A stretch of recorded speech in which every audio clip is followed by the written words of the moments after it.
ప్రతి ఒక్కరూ రేణుకా జమదగ్నుల యొక్క కళ్యాణానికి రావాలి. ఇది మనందరి యొక్క అదృష్టం, సుకృతం. మళ్ళీ మళ్ళీ చెప్తున్న అదృష్టం సుకృతం, అదృష్టం సుకృతం అని. ఎందుకు చెప్తున్నానో మీకు అర్థం కాదు, నాకు తెలుసు దాని యొక్క విలువ. ఒక వజ్రం విలువ బయట బంగారు షాప్ లో చెప్తారు.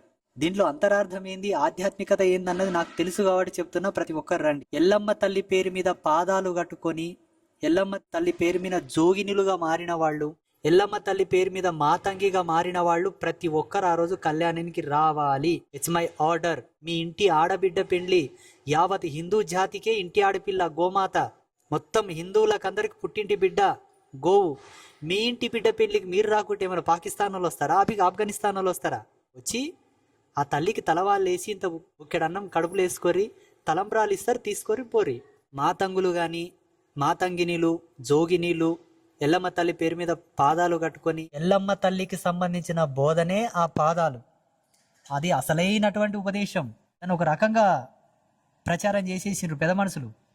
చెప్తా, ఎప్పుడు చెప్తానో దాని గురించి ఒకరోజు టైం వచ్చినప్పుడు చెప్తా, తప్పకుండా చెప్తా. అటువంటి దివ్యమైనటువంటి కళ్యాణ మహోత్సవం మన పీఠంలో ఏప్రిల్ 12వ తారీఖు ఆదివారం రోజు జరగనున్నది. ప్రతి ఒక్కరు రావాలి, ఆ కళ్యాణ మహోత్సవాన్ని చూడాలి. మీ కుటుంబానికి మీకు అనేక పుణ్య సుకృత శక్తులు సంప్రాప్తం అవ్వాలని కోరుకుంటూ, శుభమస్తు.